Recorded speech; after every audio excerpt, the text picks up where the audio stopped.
Hello and welcome back to All Out Logan, and today I will be doing this car. It's called Glory Chaser and it's an old-fashioned car and it's from the Retro Racers theme of Hot Wheels.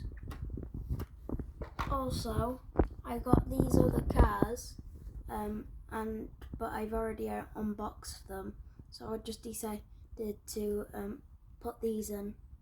And this one is from No Time to Die by James Bond. Anyway, let's get to opening.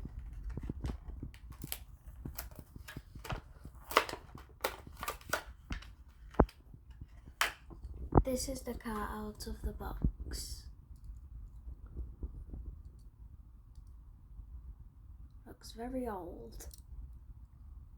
It's sort of like a mix of a Jaguar type at the back and like a new Lotus or something at the front.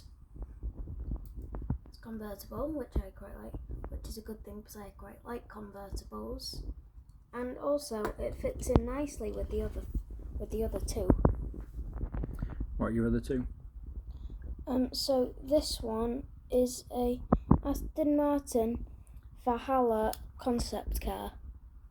And this one is a Nissan R390 GT1. But you can see how cars have improved over the years though. From this to this. It's a big improvement. And from the other one to them. Also, I'm not going to say to like and subscribe because who gets bored of people saying that all of the time. So bye!